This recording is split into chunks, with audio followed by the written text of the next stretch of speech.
What did God detest about pagan worship? Does the Bible teach us how we now worship God if special places are no longer necessary? Let's look in Deuteronomy 12. What was Israel to do with the idols left behind by the nations they were to drive out of the land? These are the statutes and the ordinances which you shall observe to do in the land which Yahweh the God of your fathers has given you to possess all the days that you live on the earth. You shall surely destroy all the places in which the nations that you shall dispossess served their gods, on the high mountains, and on the hills, and under every green tree. You shall break down their altars, dash their pillars in pieces, and burn their Asherah poles with fire. You shall cut down the engraved images of their gods. You shall destroy their name out of that place. You shall not do so to Yahweh your God. Did God mandate a special place of worship for that time? Instead, you must search for the location the Lord your God will select from all your tribes to put his name there as his residence, and you must go there.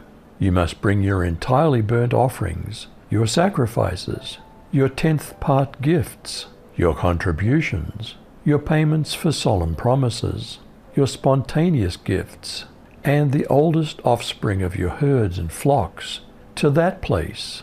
You'll have a feast there, each of you and your families, in the Lord your God's presence, and you'll celebrate all you've done, because the Lord your God has blessed you. Is that still important? What did Jesus say to a woman who believed that we can only worship God in special places? Jesus said to her, "Woman, believe me, the hour is coming when neither on this mountain nor in Jerusalem will you worship the Father. You worship what you don't know. We worship what we know, for salvation is from the Jews. But the hour is coming, and is now here, when the true worshippers will worship the Father in spirit and truth, for the Father is seeking such people to worship him. God is spirit, and those who worship him must worship in spirit and truth." Could they just do whatever seemed right in their own eyes? Do we? You're not to do as we're doing here today. Everyone's doing whatever seems right in his own eyes. Indeed, you've not yet come into the resting place and the inheritance the Lord your God is giving you.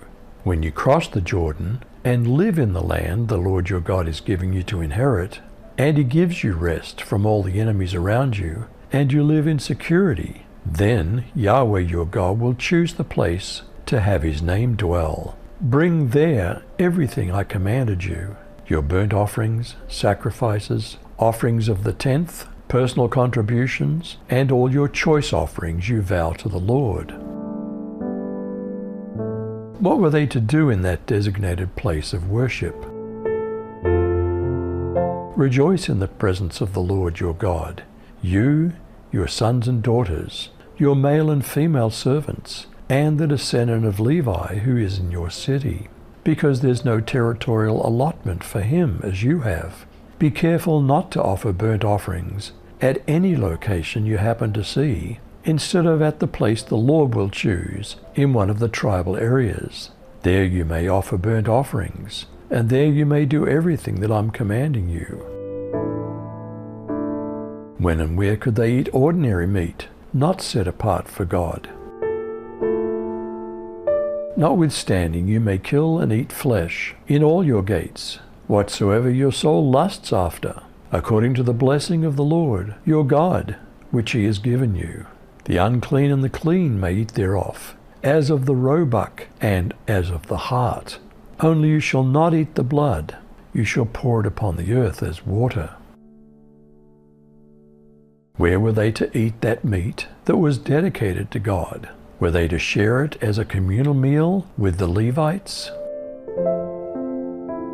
You're not allowed to eat within your gates the tithe of your grain, or new wine, or oil, or the firstborn of your herd or flock, or any of your votive offerings which you vow, or your free will offerings, or the contribution of your hand, but you shall eat them before Yahweh your God, in the place which Yahweh your God will choose, you and your son and daughter, and your male and female slaves, and the Levite who's within your gates. You shall be glad before Yahweh your God in all that you send forth your hand to do.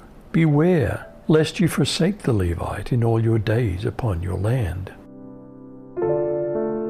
What if the place where God has set his name is too far?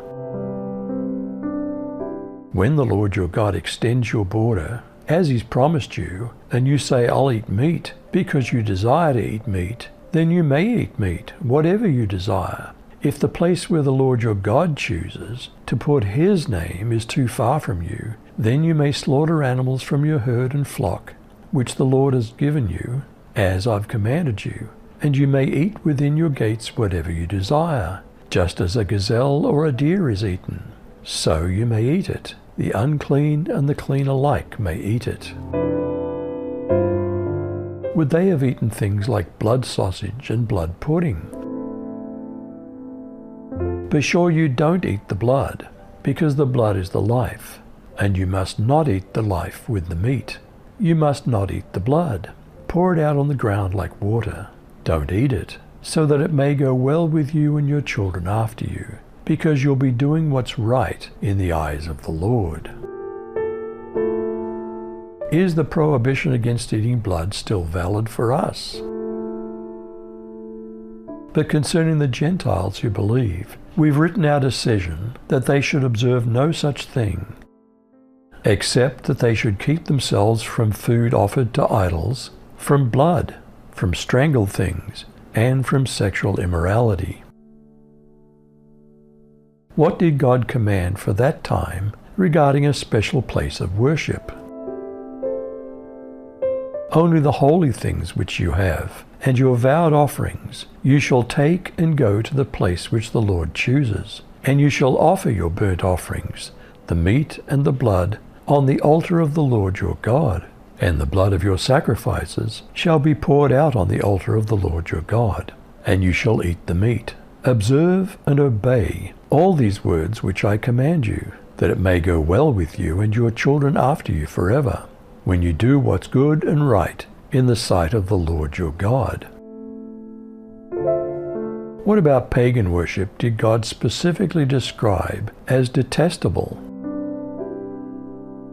When the Lord your God goes ahead of you and destroys the nations, and you drive them out and live in their land, don't fall into the trap of following their customs and worshipping their gods. Don't inquire about their gods, saying, how do these nations worship their gods? I want to follow their example. You must not worship the Lord your God the way the other nations worship their gods, for they perform for their gods every detestable act that the Lord hates. They even burn their sons and daughters as sacrifices to their gods. So be careful to obey all the commands I give you.